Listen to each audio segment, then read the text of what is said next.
thanks for all of you for coming. This is our 9th annual Korea Peninsula Forum.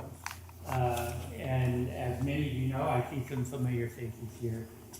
We do this annually with the help of the local Council General of the Republic of Korea to bring in good outside speakers on current events, whether they're political, very often foreign affairs, and then we have faculty or retired faculty in this case as discussants, and we can bring you up to date on what's happening on the Korean Peninsula.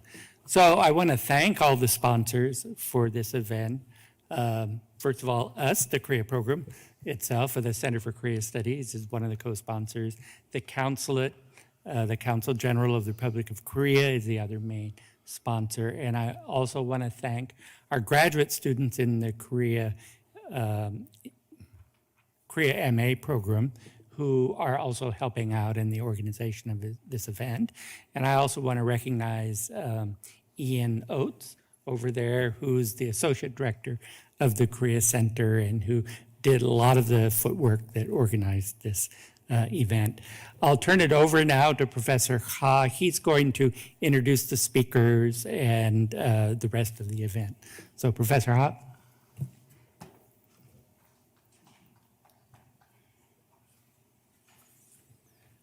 Well, once again, as Clark said, thank you for coming to this event.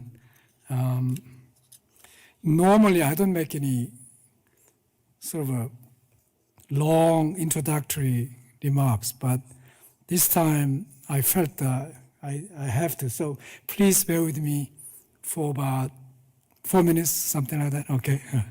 Yeah. So it's very awkward for me to read the text, but please allow me to do so. So once again, as Clark said, welcome to the 9th Korean Peninsula Forum. It is great to finally hold the forum in person. In this regard, I would like to particularly extend my warmest welcome to our main speakers, Dr. Lee Sang-hyun and Mr. Scott Schneider, who came a long way to our first in-person event in several years.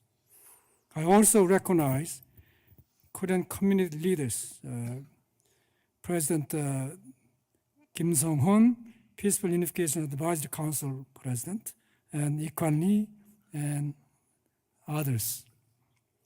Let me take a few minutes to introduce the forum. As Clark already said, not to overlap too much, it started in 2014 as a collaborative project between Korean Consulate General in Seattle and Center for Korean Studies of University of Washington to inform the public of major issues and situations in and around the Korean Peninsula. The forum is an annual event and has taken up various issues related to Peninsula. Looking back, the forum has been almost exclusively focusing on North Korean nuclear issues. This year, the forum decided to shift away from North Korean nuclear issues, instead addressing U.S.-South Korean relations. As we all would agree, U.S.-South Korean relations have entered a new stage. The international environment has dramatically changed, with the war in Ukraine entrenching what many call the Second Cold War. South Korea must face a new Eurasian alignment among Russia, China, and North Korea. This newly emerging regional and global security environment has emboldened North Korea to flex its nuclear muscles. In fact, North Korea has elevated its missile activities to a new level this year.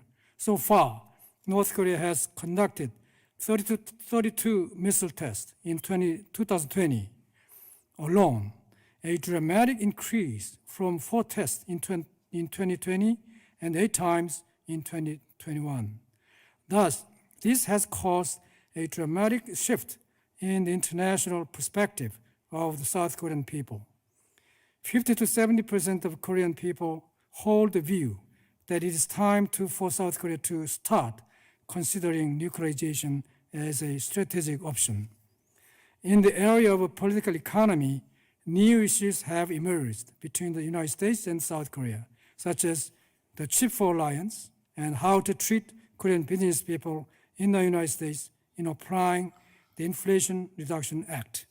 Now, South Korea is preparing an Indo-Pacific report, which will determine its role in the context of U.S. Indo-Pacific strategy. The U.S. midterm election has just completed.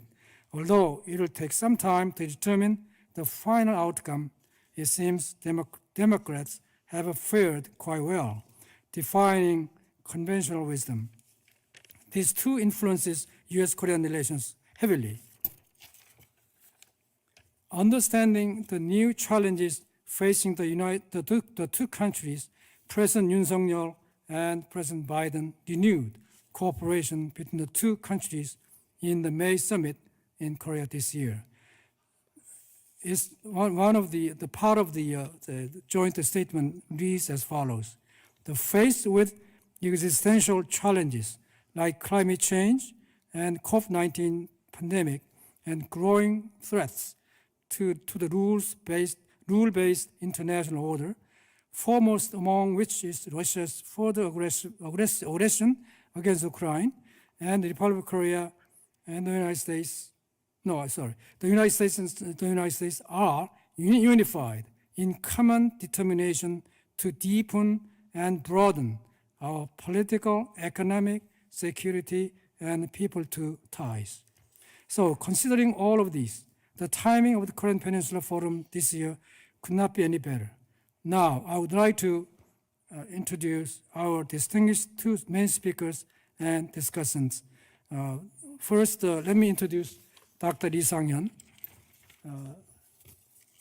next to me.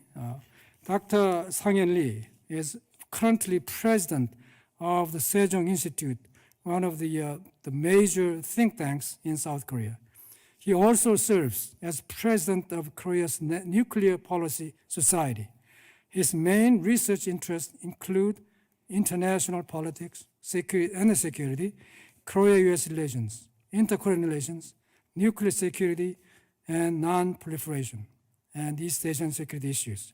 His recent publications include Biden administration's foreign policy and the Korean Peninsula, 2022, and the South Korea's foreign policy strategy, 2021, and co-authored prospects for the Biden administration's foreign policy in this 2021. South Korea's foreign policy in era of U.S.-China strategic competition, and many more.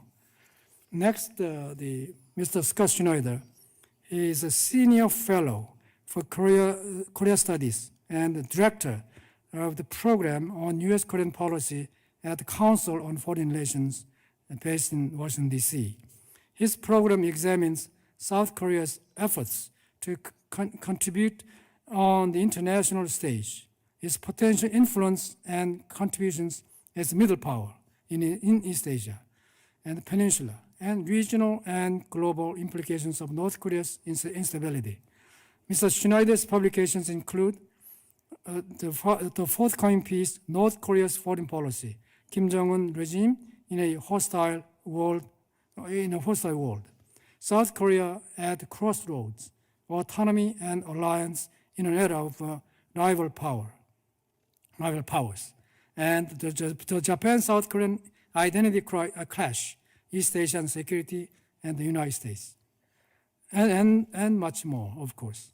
Now, I would like to introduce today's discussants.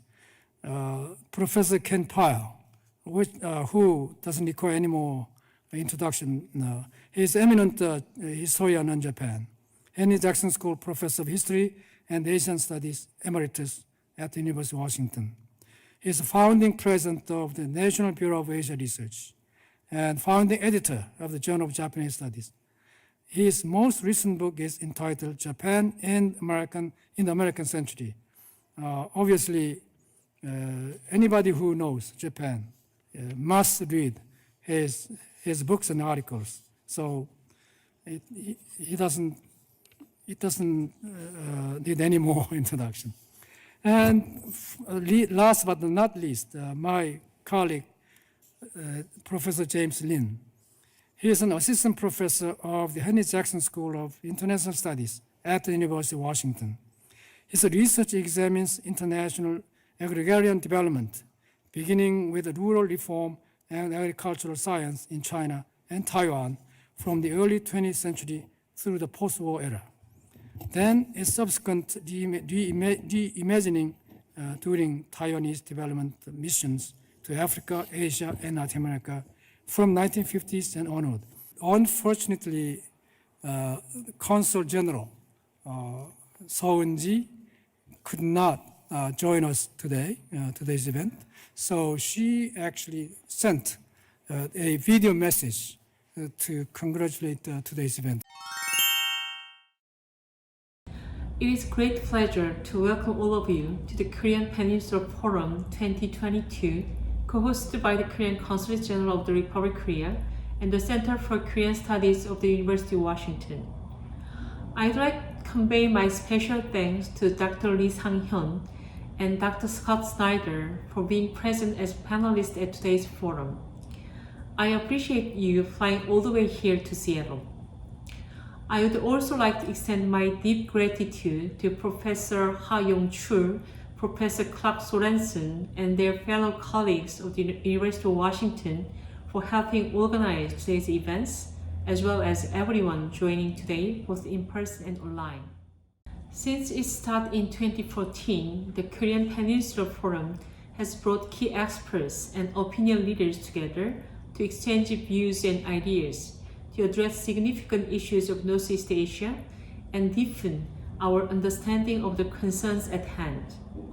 This year, we have chosen the theme US-South Korean relations and the crisis of international order. This meeting is very timely as we are witnessing a range of emerging challenges for the current international order.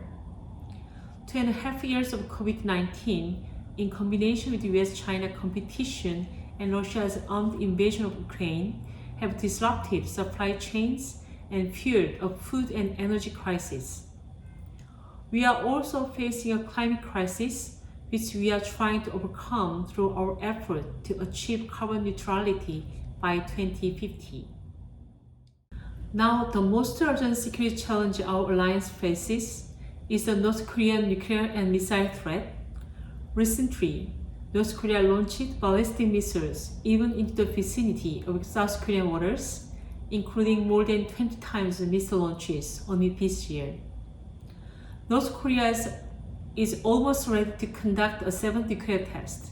Moreover, Pyongyang recently adopted a new law that significantly lowers the threshold for nuclear use. Though we are living in such a turbulent time, we must also be sure to bear in mind that the alliance between Korea and the US was forged from blood and fire in 1953 in the midst of the Korean War, and it has been maintained for about 70 years. Our bilateral relations were enhanced tremendously when we signed the Free Trade Agreement, Cruise FTA, in 2007. The FTA, which celebrates its 10th anniversary of entry into force this year, has served to promote bilateral trade and investment relations, with trade having expanded around 70% and investment having more than doubled over the last decade. Recently, we have moved into a new era of alliance. Last May in Seoul, President Yoon and President Joe Biden committed to evolve from a traditional military alliance into a global, comprehensive strategic partnership, including an economic security and technological alliance based on shared values such as democracy, freedom, and human rights. Furthermore, we will assume a great role in setting new norms and bolstering the rules-based order by joining the Indo-Pacific Economic Framework, IPEF. This transformation of our alliance represents a true evolution in our mutual ties.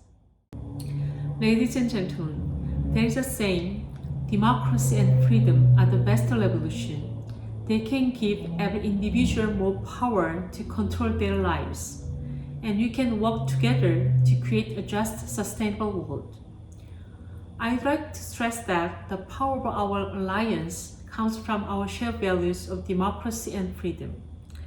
Based on these shared values, Korea now envisions an initiative to serve as a global people state, GPS, and will explore valuable guidance to how we may wisely navigate these challenging times. Against this backdrop, this forum is a truly valuable opportunity to discuss several issues pertaining to Korea-US relations and the essential contribution of democracy and freedom as we navigate into the unknown future. In closing, I wish to once again express my gratitude to all the participants for attending today's forum. I wish you all every success in your future endeavors. Thank you very much. 감사합니다. Well, thank you very much. And Professor Ha, thank you for your kind introduction. And I think it's indeed my honor and pleasure to be part of this program. And I appreciate Center for Korean Studies at the University of Washington and Korean Consulate General for organizing this meeting. My talk today will touch upon South Korea's democracy and how Korea and US can work together to to cope with some of the challenges coming from that issue area. Usually I work on South Korea foreign policy, but Professor Ha initially asked me to talk about a little bit about South Korea's democracy. So in my presentation, I'll start with reviewing South Korean democracy and move to Yoon administration's value-based foreign policy. And then I'll talk some of the issues and challenges when we think of this issue in bilateral relationship. So here are some of the data. From 1980 to 2020, if you look at the bottom right graph, the absolute percentage of population living under democracy has been increased. But overall trends say that more countries have moved away from democracy rather than moving toward democracy. That's some of the data that we need to look at. And why this is happening? Let me see. Yeah. There are several reasons. First of all, we see recently more and more cases of rising authoritarian regimes. And also we see more illiberal democracies and also eroding democracies. That's what exactly happened in Trump administration, I think. So authoritarianism, what is authoritarianism? This is a political system that is characterized by the rejection of a political plurality, the use of a strong central power to preserve the political status quo. And usually it is characterized by reduction in the rule of law, a weakening separation of powers and democratic voting system.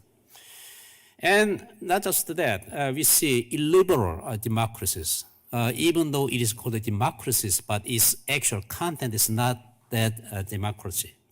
So democracy without sufficient constitutional liberalism, and which is characterized by centralized regime, the erosion of civil liberty, and ethnic competition, conflict, and even war.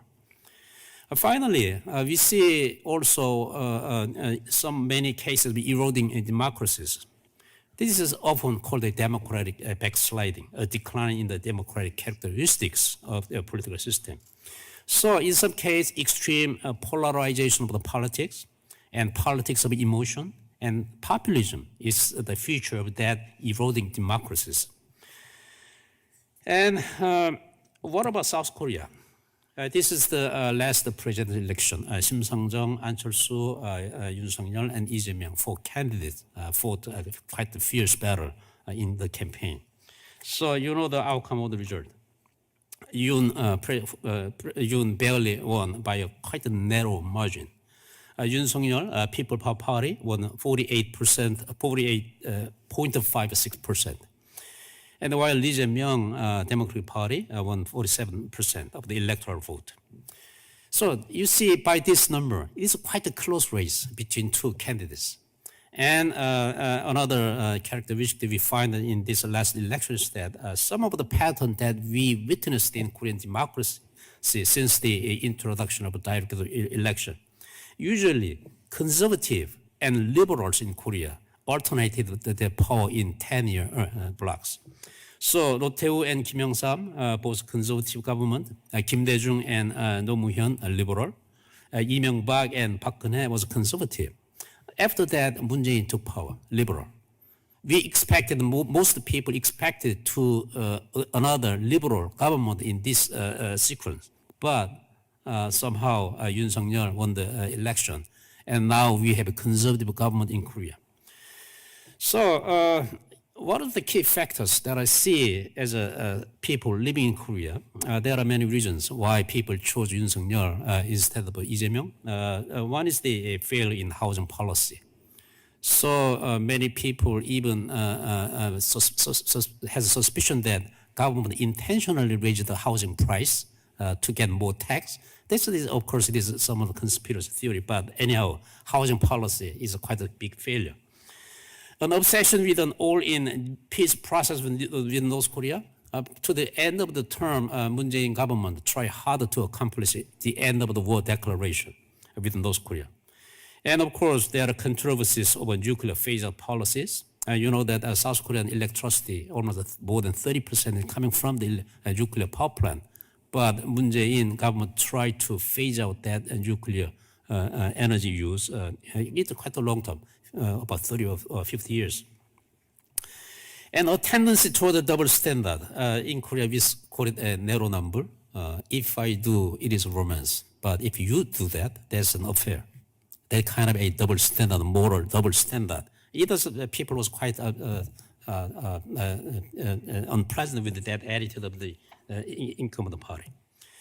So, having said that, how can we see South Korean democracy?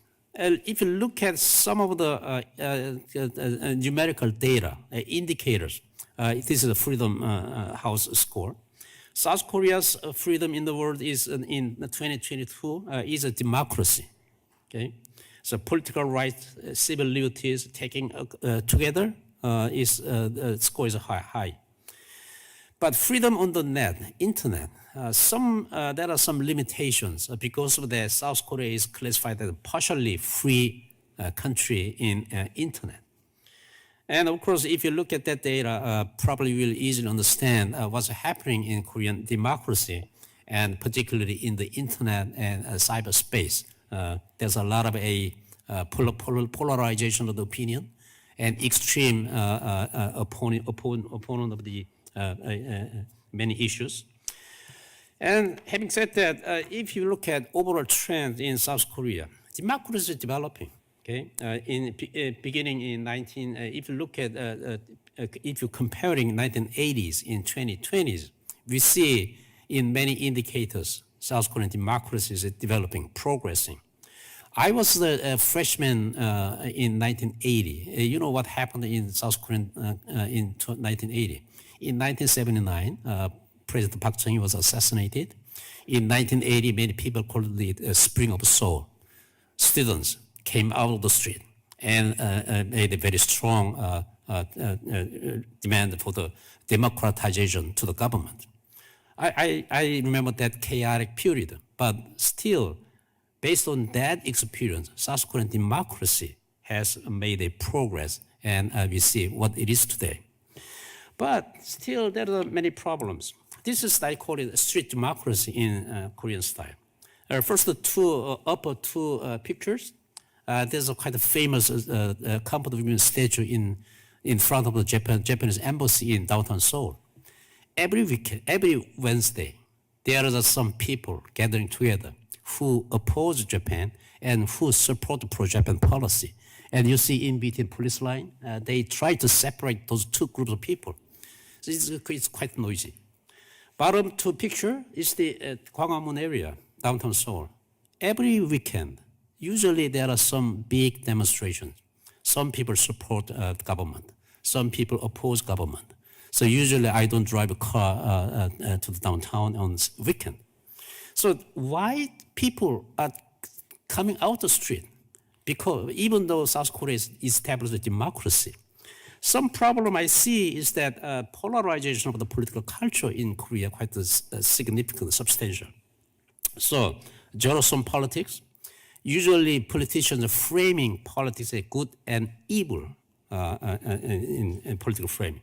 So narrow number is one of the factor.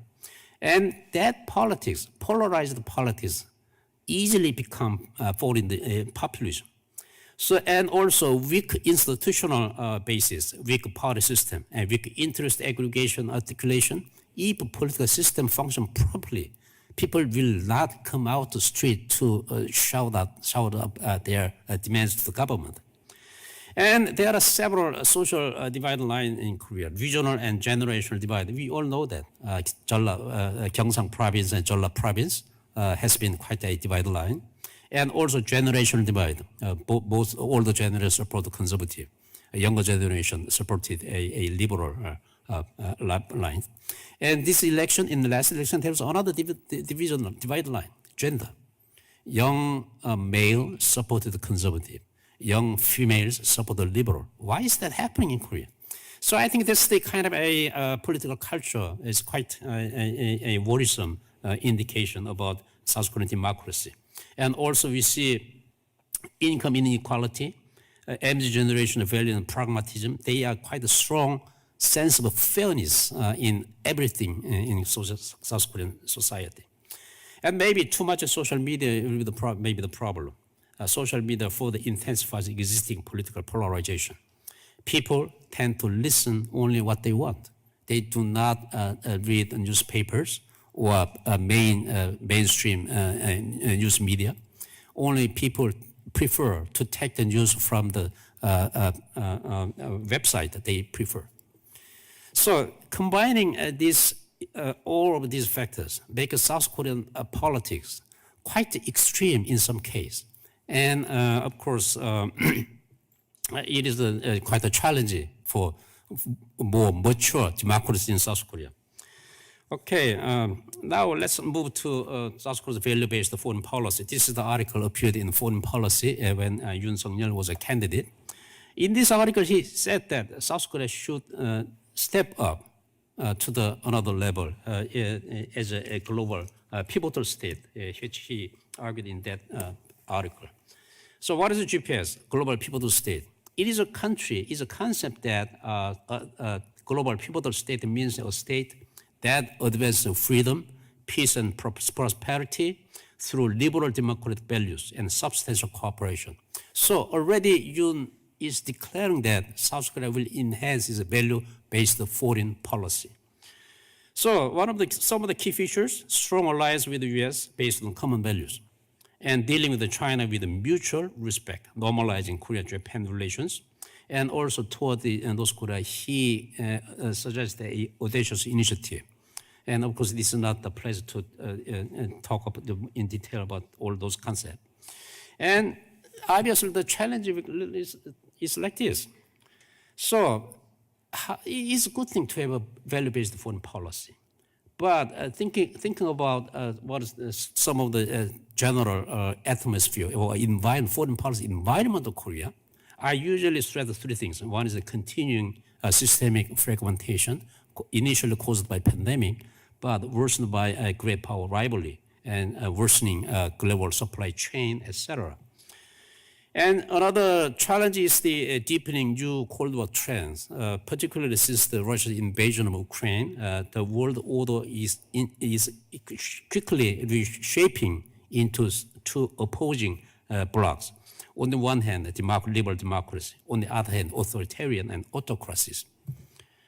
And Korean Peninsula peace process is completely under control, under trouble. Since the Hanoi Summit in 2018, U.S. DPRK dialogue has been completely stopped, and inter-Korean communication channel all stopped. And North Korea voluntarily shut down its door because of the pandemic. So this is some of the challenges that South Korea should overcome in foreign policy area. And of course, there are some more challenges coming as well, geopolitical challenges. One is the Ukraine war. Another one is the US-China worsening strategic competition. And maybe Taiwan contingency, it may be too early to talk about Taiwan, but anyhow, if these things happen, if South Korea try to maintain value-based foreign policy in line with the U.S., I think that's some of the quite challenging scenario may come out. So in Ukraine war, South Korea joined the sanction in Russia because we should respect the territorial sovereignty, and Russia violated it. That's why South Korea joined the sanction against Russia. And worsening U.S.-China strategic competition, what would happen if we, even though South Korea prefer to work with South Korea and the United States in many issues like supply chain, chip for semiconductor cooperation, and many other issues. But what would happen between Korea and China relations? So the reality is much more complicated. And Taiwan contingency, for example, if China try to unify Taiwan by force, what would South Korea should do? Should we deploy our military units there? I think this is some of the example that we will face in the coming years. Okay, this is the last slide because you raised the 1 minute sign. So let's talk about some of the issue about democracy. And I think democracy promotion is the quite important issue area that US and Korea should work together in the future. So let's try to establish a good example. Biden already said that in his inaugural speech that US will lead by the power of example, not the example of power. I absolutely support that position, and Korea and US should work on that. And rule-based international order. This is applicable to North Korea, China, South China Sea, Taiwan, and many more cases. So in case of Ukraine, Russia violated rule-based international order. And that's why South Korea joined the sanction of Russia. But nevertheless, value-based foreign policy, everything, not necessarily everything will be good. There will be much more challenge as well. One example, when values collide with the interest, what would happen? What should we do? Okay, so here's some example. When Russia invaded Ukraine, many European countries condemned Russia for violating territorial sovereignty. But at the same time, many European countries cannot live without Russia's natural gas. So value on the one hand, interest on the other hand. When these collide, what should be the right, proper attitude that we should keep it? Same thing happens in Korea-US relations as well. So IPEF, Chip 4. South Korea wants to join them, but think about South Korea should also think about China's market, because more than 60% of semiconductor produced by Korea is sold in Chinese market. So does value-based foreign policy exclude the actual interest? I think that will be a very important challenge that we have to face. And also burden sharing, the last provocation that I would like to raise is the burden sharing versus risk sharing. United States tried to invite South Korea based on values and tried to join the US as a part of the burden sharing perspective. But exactly as I mentioned in values and interest, when South Korea tried to share burden, there is some risk coming inevitably. China is a good example for South Korea. So I think it's time both Korea and US will talk not just about burden sharing, but how can they share risk coming from that cooperation? So I think this is still quite an open question, but I would like to ask your opinion about this complicating issue. So let me stop here. Thank you very much.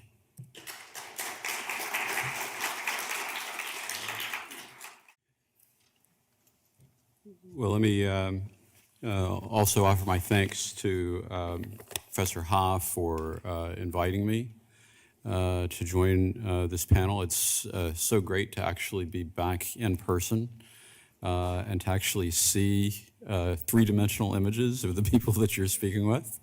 I think I joined a Zoom panel last year that he organized, and I can tell you it was not as much fun as being here in person, for sure. Also I want to congratulate Dr. Lee on an excellent presentation that I think actually provides perfect framing for what I want to dig into. And in fact, I almost feel like I need to get his last slide back up here because what I really wanted to drill down on is this issue of the relationship between values and interests as it relates to South Korean foreign policy under the Yoon administration, and in particular the challenge that South Korea faces in the context of its close alliance relationship with the United States, which increasingly, especially in the context of rising U.S.-China rivalry, is built on a proposition that we, U.S. and South Korea, have shared values that China does not share. And that's very explicitly laid out in the U.S. national security strategy, where it states that democracies and autocracies are engaged in a contest to show which system of governance can best deliver for the people in the world. The most pressing strategic challenge facing our vision of a free, open, and prosperous and secure world is from powers that layer authoritarian governance with a revisionist foreign policy. And so, that is a very stark statement of how values are influencing the perception of the U.S.-China relationship, but it also carries with it a set of presumptions about how like-minded countries are going to naturally side with the United States in this struggle between democracy and authoritarianism. And that particular challenge, I think, was even more dramatic for the previous administration in South Korea, the Moon administration, and also for others in South Korea who had long viewed, well, China is the realm of economic opportunity. The U.S. is our security partner, and we can have our cake and eat it too. We can have good relations with both. But, this particular framing in the U.S. national security strategy challenges that proposition in a very direct way. And what is fascinating to me is that even though the Yoon administration has embraced this comprehensive strategic alliance and has put relations with the U.S. at the center of its foreign policy on the basis of common values, there are also a whole set of areas, just in practical terms, in implementation of policy toward China, where the Yoon administration, even just in the first few months, has found that the common values framing on the policy does not eliminate conflicts with interests. And so that's really what I wanted to try to dig into in my comments.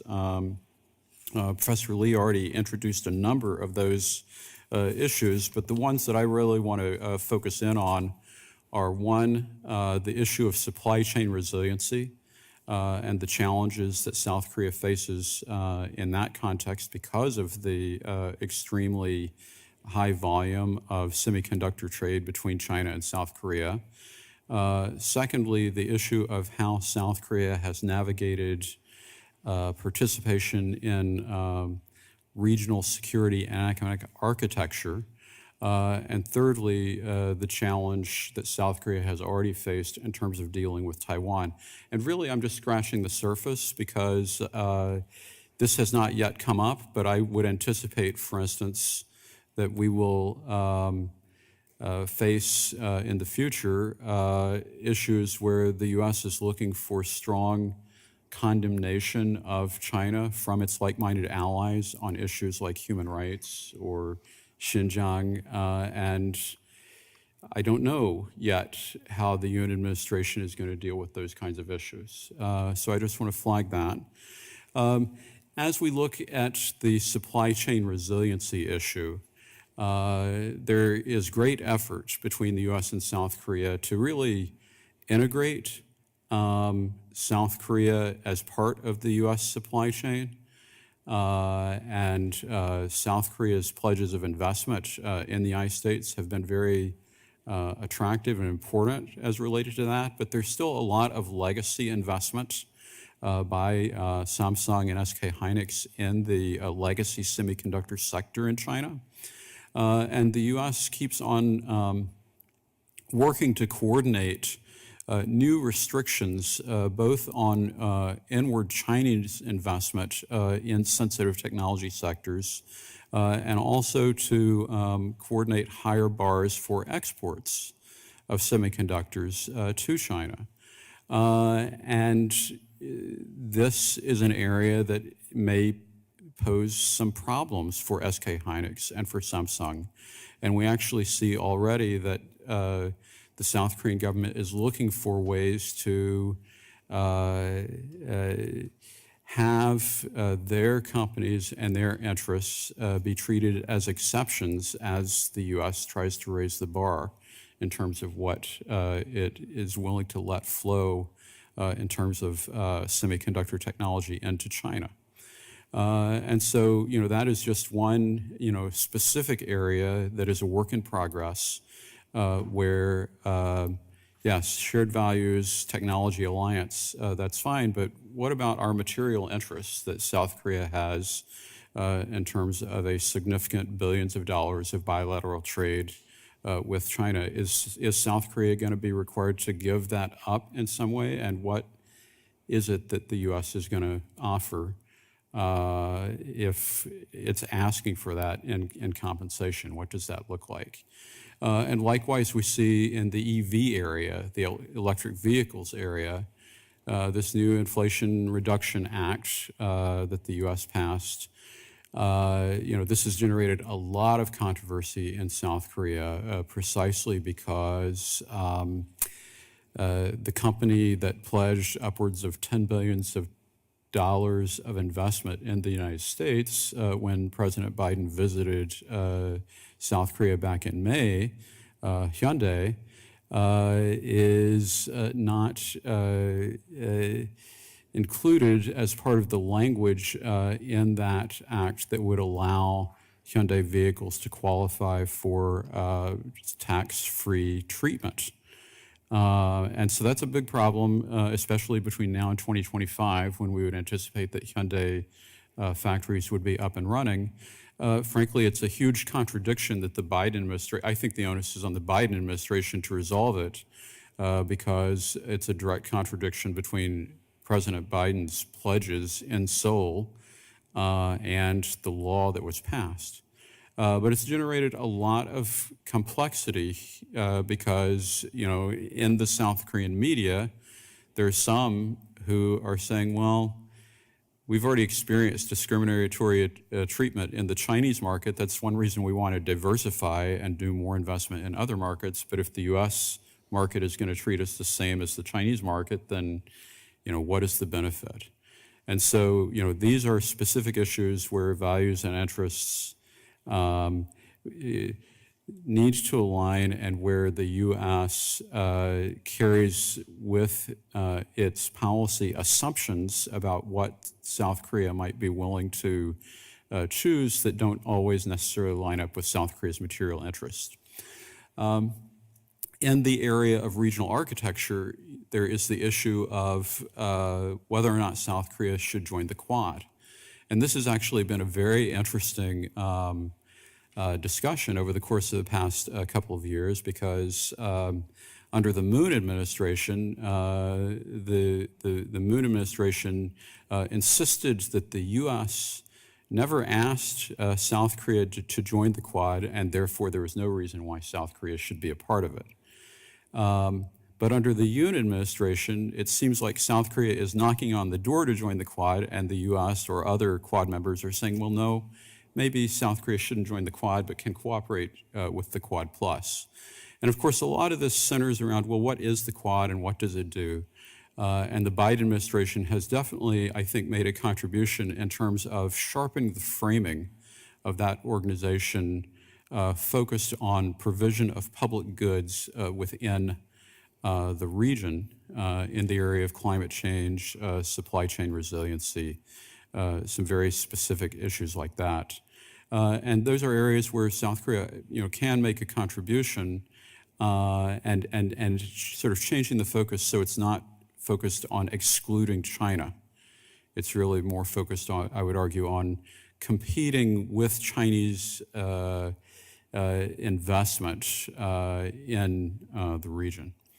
But we can see, there's a duality to this discussion about where South Korea fits. It is a country with shared values, but it's not yet really fitting in the Quad, and we can debate whether that means the Quad has to become the Quint. I don't really care about that. That's not important. But what's more important is, South Korea is a fellow democracy. It's a like-minded country. Seems like it should be in the Quad, but now the message seems to be, well, maybe not. The Consul General also mentioned the Indo-Pacific Economic Framework.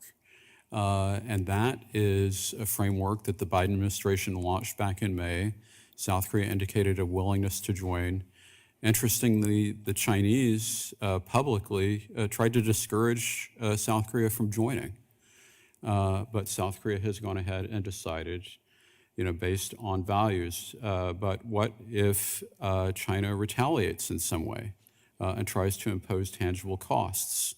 How will that change the framing of the discussion? This is really about Professor Lee's point, risk sharing versus burden sharing. What is that going to look like?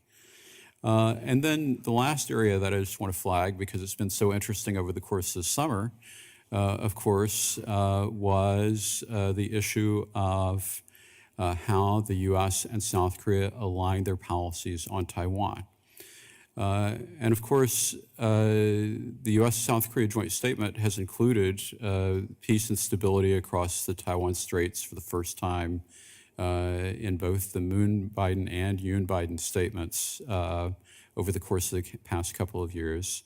That's fine. We know that there's a history of South Korean sensitivity to the idea of U.S. forces based on the peninsula being possibly deployed to an off-peninsula contingency related to the Straits.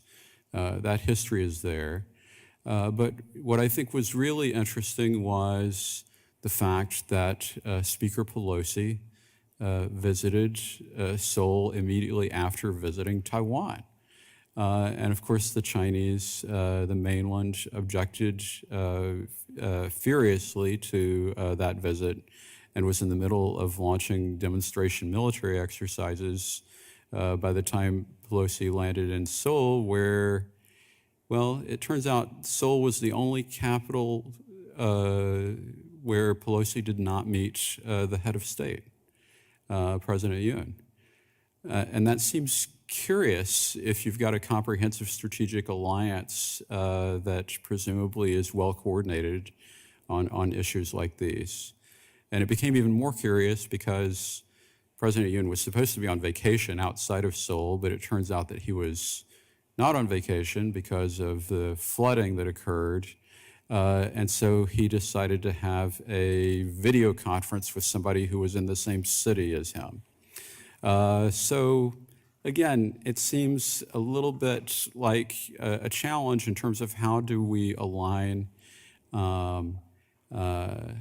statements of common values and actions and policy coordination on issues where we have common values with areas where interests might not align. And frankly, for Pelosi coming directly from Taiwan to Seoul, I can kind of understand why President Yoon might not have wanted to take that particular meeting at that particular time. That's understandable, but I think what was a little bit more uncomfortable was maybe the Global Times praising President Yoon for doing that and kind of, lashing on to President Yoon's hesitancy to meet with Pelosi as evidence of level-headed South Korean policy that recognizes the sensitive balancing situation that South Korea was in. Well, I don't know. And by the way, I think it was interesting that actually the South Korean media was much harder on President Yoon than anybody in Washington was on this issue. Probably primarily because they had front and center this perception that there was a big mismatch between what the Yoon administration was saying and what it was doing. And so all of these issues are real, they are challenges. I think they are potentially exacerbated by the tendency of the US to make the presumption that if you're like-minded, if you share our same values, then you're going to come to the same conclusions that the US would come to on these particular issues. But that's just not always the case. South Korea has a different geography. It has a different risk exposure. And it has actually a different history in terms of how it has tried to manage and a different set of preferences in terms of how it has tried to manage the relationship with China. And so all that means is that the US and South Korea, they may need to coordinate more closely on China policy, but we also need to work harder to understand the contours of the relationship and to understand what is behind the decisions that both sides are likely to make, even while sharing a framework that is bound by common values. And so I'll conclude there and look forward to the rest of the discussion. Thank you very much. Actually, as two presenters already said in the presentations, the main purpose of this forum actually was what are the role of shared values in U.S.-South Korean relations. In other words, the two countries now we all know is democracy, and then what kind of difference would it make? I mean, the fact that the two countries share democratic values, what difference does it make in the bilateral relationship? That's the main sort of subject actually I proposed to the two presenters. So in the first presentation, he actually gave us a general picture of the current status of democracy in Korea, right? And then he also introduced general foreign policy orientations of a new Yoon Suk-yeol administration. On the other hand, the Scott Schneider focused on specific issue areas, let's say hanging on or pending between the two nations. First, let's say supply chain issues. Second, the regional security architecture and the Quad issue, and finally, final issue. So to me, the primary question is this, how to understand shared values in promoting U.S.-South Korean relations. I think this is distinctly different from the past in that under the authoritarian South Korea, actually the value issue always were one-sided, from the United States to South Korea. Now that South Korea now is a democratic country, I think the situation is quite different. So as Scott said, let's say when the United States deals with China, actually it's almost like a zero-sum kind of approach. While South Korean perspective is quite opposite. That is, they try to strike a balance between the United States and China. So South Korean policy has been non-zero-sum approach to the United States in dealing with China. So how to understand this complexity of the relationship developing between the two countries. So having said that, let me first, let's listen to our discussions, the discussion first, and then come back to audience afterwards, okay? So Professor Park, please go ahead. So I want to thank Professor Ha for including me in this forum. I'm a retired professor, and retired professors, like old soldiers, never die. They just kind of fade away. But Professor Ha hasn't let me quite fade away yet. So I'm happy to be here, and as an historian, I like to look at this discussion of values look at it from a historical perspective, because it was not so long ago, at least in my age bracket, that the fall of the Berlin Wall and the demise of the Soviet Union in 1991 brought forth a great sense of triumph in the United States. This was a time when the bipolar world was gone. America was the sole superpower. We talked about our unipolar advantages. There was a political philosopher named Frank Fukuyama who said that liberal democracy was now the universal value for all countries. And George W. Bush kind of got carried away with that idea. And in his second inaugural speech, he gave this kind of sweeping American commitment. And listen to these words: to support the growth of democratic movements and institutions in every nation and culture with the ultimate goal of ending tyranny in our world. Imagine that. So, but here we are today, and almost everywhere liberal democracy is on the defensive. Authoritarianism is on the rise. And China is the challenge, a greater threat than the Soviet Union was. That's because it was a greater economic power, technological capability that it has, and social control. All of these characteristics surpass what the Soviet Union represented. So, if we're to discuss U.S.-South Korean relations, it seems to me it has to be within the context of the superpower rivalry between the U.S. and China. And that rivalry casts its influence over virtually all aspects of the relationship today.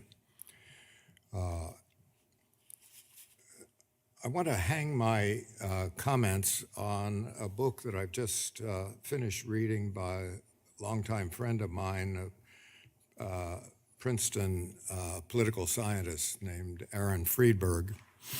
And Aaron has just finished writing and come out with a book called Getting China Wrong. And in this, he discusses why engagement failed. For decades, the United States hoped that China, as it grew its economy, often with our help, we expected it would liberalize and could be incorporated into a global liberal order. But finally, the West is realizing at this late date that this is not going to happen, and Aaron proposes an interesting foreign policy strategy for democracies to meet the challenge, a four-part strategy that he offers. First, he says the democracies must mobilize their societies for a long, protracted rivalry with China. Now, this is difficult for democracies because usually to get a democracy unified and to work hard and make sacrifices for a common cause, it takes a great crisis. But Compromises and bipartisanship are hard to find these days. Democracies like South Korea and the U.S. are, as both speakers have said, are deeply polarized. One aspect of this, I think, is technology, which has done so much, I think, to divide Americans. But so that's the first thing. We need to unify and mobilize the society for a long struggle. Second, the democracies, at least partially, should disengage their economies from China while strengthening ties among their own economies. So having found over the past 20 years since China joined the WTO that it would not really abide by the letter and spirit of the of that organization,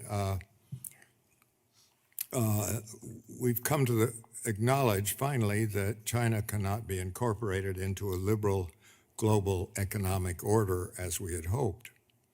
So the democracies must diversify their supply chains away from China and establish themselves as a multilateral trade order made up of nations that respect fair trade norms and open markets, from which authoritarian countries like China and Russia would be largely excluded, as was pretty much the case in the Cold War. So the U.S. has recently moved to disengage, as our speakers have said, to its economy and to challenge China's economic competition in bold but, I think, problematic ways.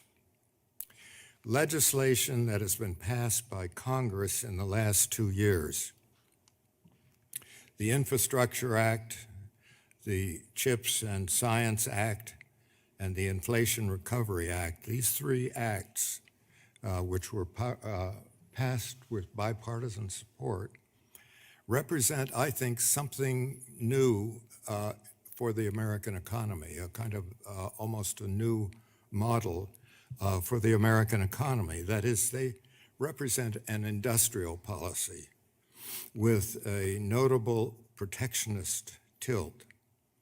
So aspects of this government interventionist legislation were probably inspired, I think, by something called DARPA, which was framed as an arm of the Pentagon, and with great government investment, led to some pretty impressive inventions, including the internet and several other important developments. So the essence of these new laws is to buy American, stressing domestic content and production, and they're frankly protectionist. It's a new economic model in contrast to recent emphasis on, among Americans, presidents, adherence to WTO rules and norms.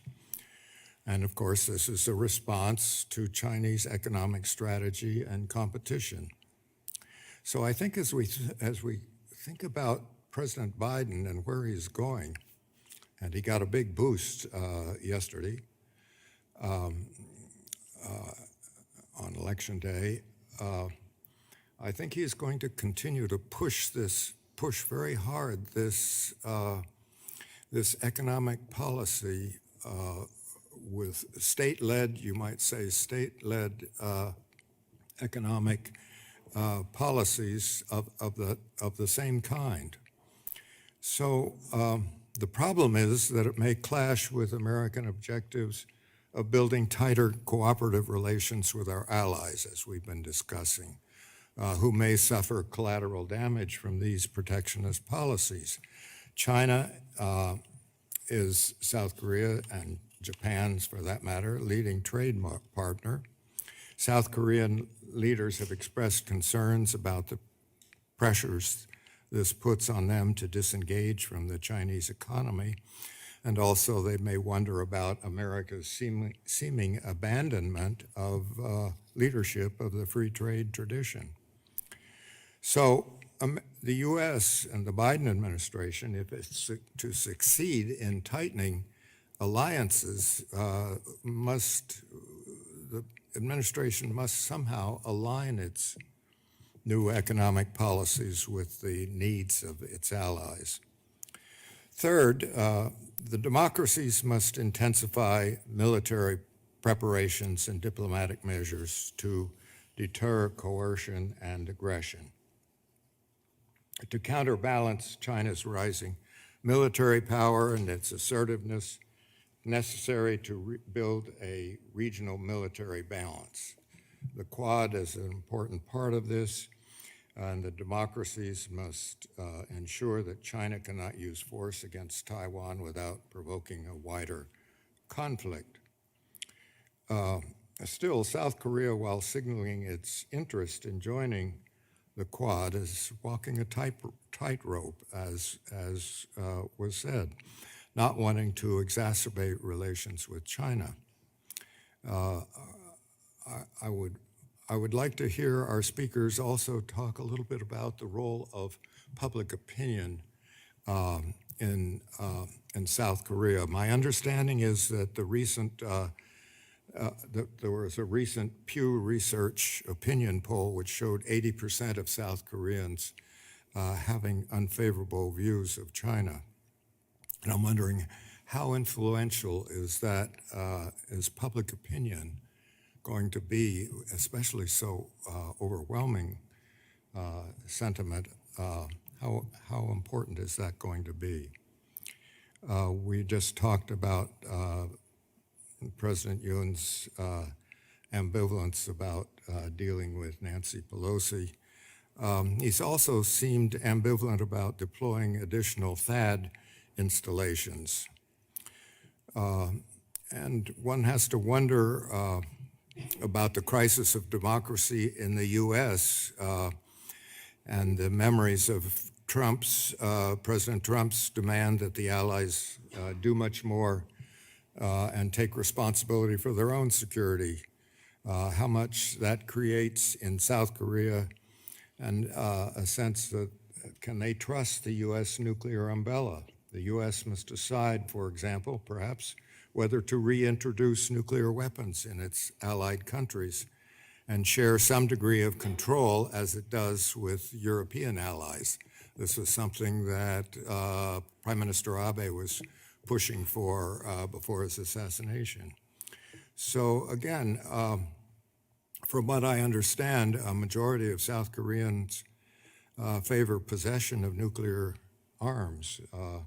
And I would like to hear our speakers discuss how influential that would be going forward.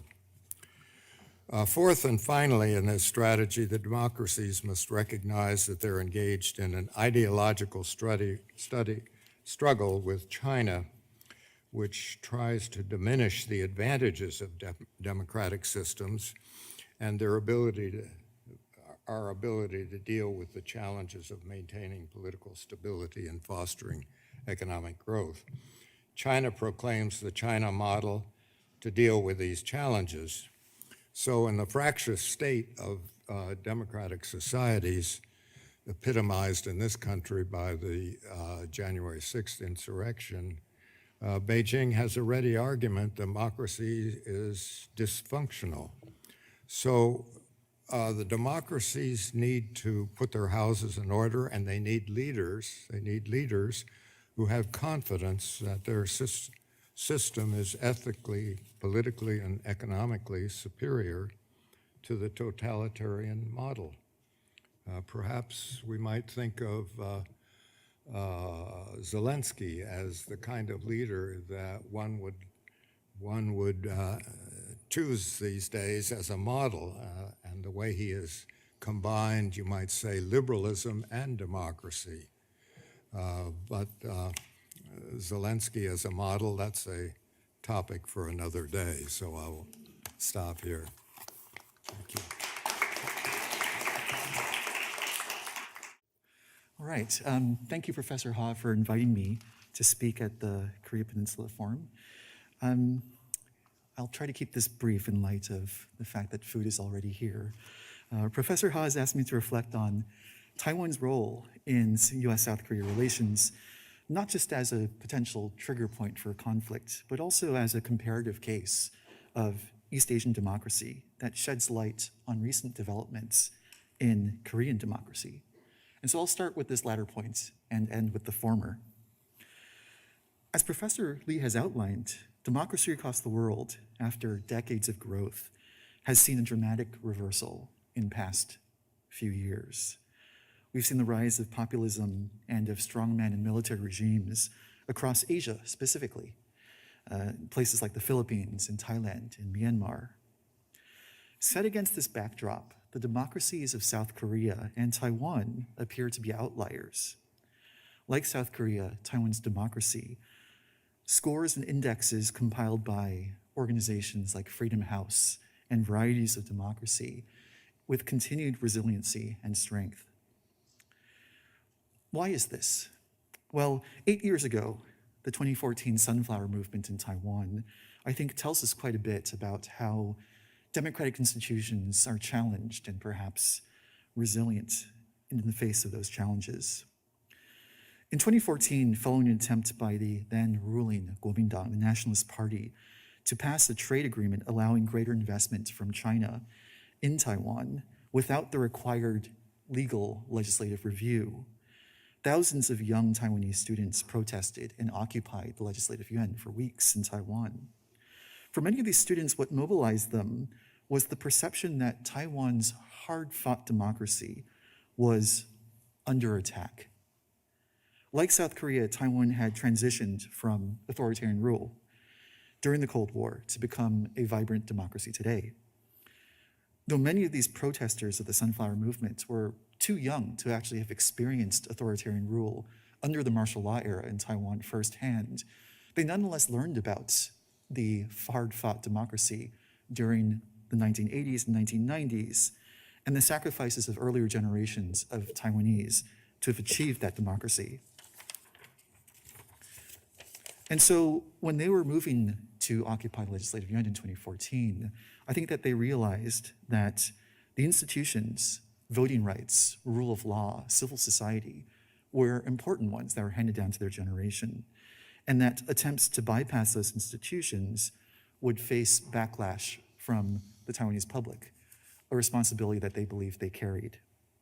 So it appears that protests and social movements remain a vital characteristic of both Taiwan and South Korea, which we see today. Where South Korea and Taiwan diverge is, I think, where Taiwan faces its largest challenge to its continued democracy, and that is from external threats. Beijing's increased aggressive posturing, using military brinksmanship, using disinformation and misinformation campaigns against Taiwanese society have predominated Taiwanese politics in recent years. Taiwan's President Tsai Ing-wen has pushed back against Chinese pressure on Taiwan, seeking to maintain the status quo, while also seeking to build closer ties with much of the rest of the democratic world and Western allies in the US and in Europe. However, since the invasion of Ukraine and the launching of missiles near Taiwan after the visit of Speaker Pelosi, we've seen that Beijing's aggression likely will remain present and perhaps increase in the coming years. So as Scott Snyder has argued, rising US-China tensions have the potential to upend South Korea's foreign policy. In some ways, this might benefit South Korea, perhaps, with the decoupling of US-Chinese economies, the passing of protectionist acts, as Professor Pyle has mentioned, that might push semiconductor supply chains to realign around South Korea. But I think that the challenges that are brought on by decoupling are perhaps greater to South Korea than are the benefits. So far, Seoul has towed a fine line on its Taiwan policy, seeking not to upset either Beijing or Washington. Both of these are, of course, important trade partners to Seoul. However, I don't see an end to the aggression that comes from Beijing. And I think that with regards to Washington's perspective, the Trump administration has taken a hard line and has set a certain precedent for the Biden administration. The Biden administration, somewhat to my surprise, has continued that hard line.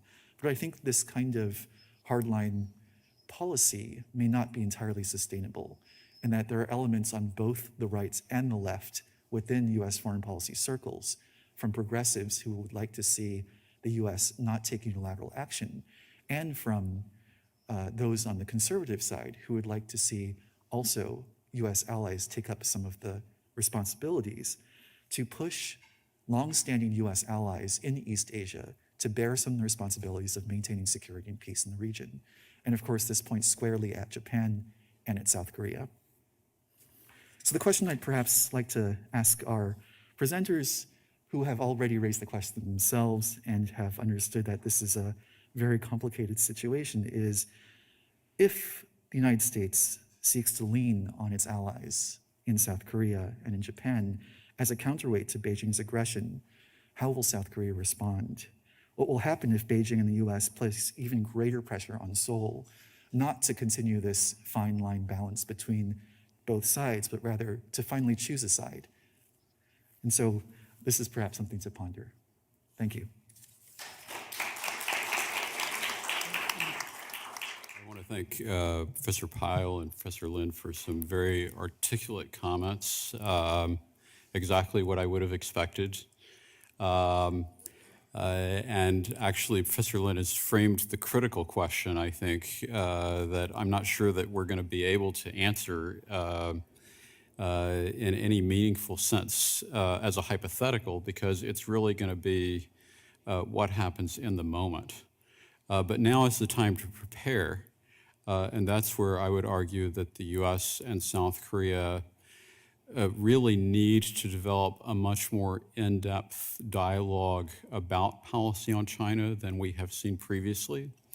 There's a variety of reasons why we haven't seen that previously. I think the major one has been that until we saw a shift in US policy as reflected in the national security strategies, there wasn't perceived to be a need for one. For instance, in the Obama administration, when the South Korean engagement policy toward China was basically paralleled by a US engagement policy toward China. But now we have a different situation. I'll just also add a couple of comments about South Korean public opinion, because I think this also is critical. And we see something very complicated, I think, right at this moment, because Professor Pyle mentioned the strong negative views in South Korea toward China. That's absolutely correct. And also there's strong positive views toward the US. Interestingly, in line with President Yoon's campaign promises, I think there also is evidence of a desire for an improved Korea-Japan relationship, and that is notable.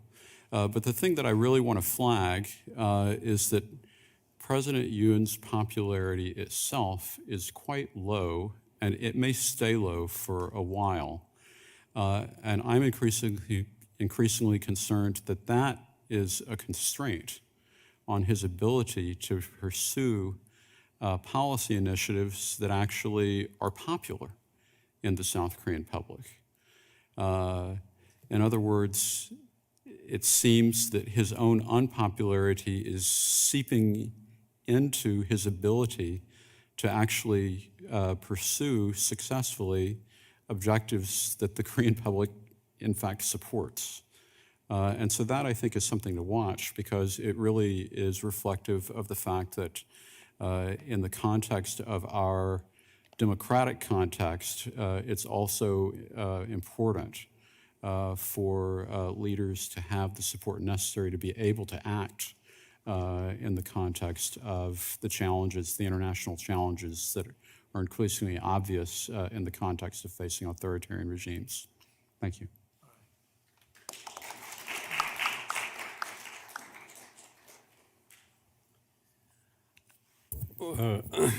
Thank you for very nice comments. I would like to respond to Professor Lin's points. You talked that decoupling may be more dangerous to Korea. I absolutely agree. That's why South Korea cannot bet all in relationship with the United States. So, and also that's why South Korean government is trying to enhance middle power network, usually, particularly like-minded countries. And also, you point out that regional allies and partners should share some of the security responsibility in region. And I usually support that. I think it's Korean, think about Korea in general in the global arena. There was some time that South Korea was unilaterally dependent on US security assistance. But today, is South Korea still that kind of country? I don't think so. It has economic status. And also it has a quite a strong armed forces. Perhaps you heard that South Korea recently exported lots of military equipment to Poland because of the Ukraine crisis. So I think it's quite natural that South Korea should and willing to share some of the regional security responsibility if that comes on South Korea. And also, Professor Pyle mentioned about what is the role of public opinion in Korean foreign policy. In Korea, generally, public opinion is important, but not every policy is based on public policy. Think about South Korea's nuclear weapon policy. More than 60% of the population support South Korea's own development of nuclear weapon. But the government takes that we do not intend to develop our own nuclear weapon. You know also the reason. South Korea, think about what's the process of developing nuclear weapon. First of all, we should withdraw from NPT and maybe sanctioned by a UN Security Council. And nuclear supply group will stop any technical cooperation with South Korea. And even we cannot import nuclear fuel for our nuclear reactors, which is 24 something. And also our economic status will be much more weakened. So given that, the public opinion, the number is quite misleading. When I said more than 60% of people support it.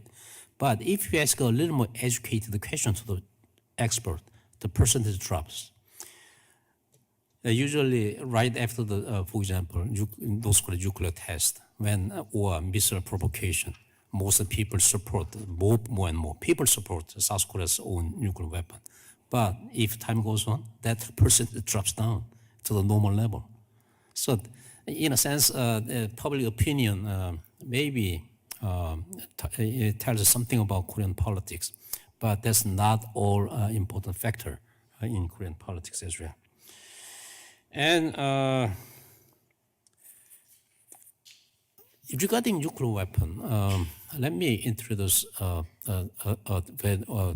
on expert comments who advised the Lee Myung-bak administration as a national security advisor. Both South Korea and North Korea, we have some nuclear myth. North Korea myth is like this: once they have a nuclear weapon, United States will never invade the North Korea. So my expectation is like this: even without using nuclear weapon, only using conventional weapons, United States has enough military capability to completely destroy North Korea. So, in a sense, North Korean argument doesn't make sense. In South Korean myth, some people argue that only nuclear weapon can stop nuclear weapon. So, unless both South and North give up this nuclear myth, perhaps we will continue to see many people support the nuclear weapon. And North Korea will keep enhancing their nuclear and missile arsenals. I think that's quite an unfortunate progress on the Korean Peninsula issue. So.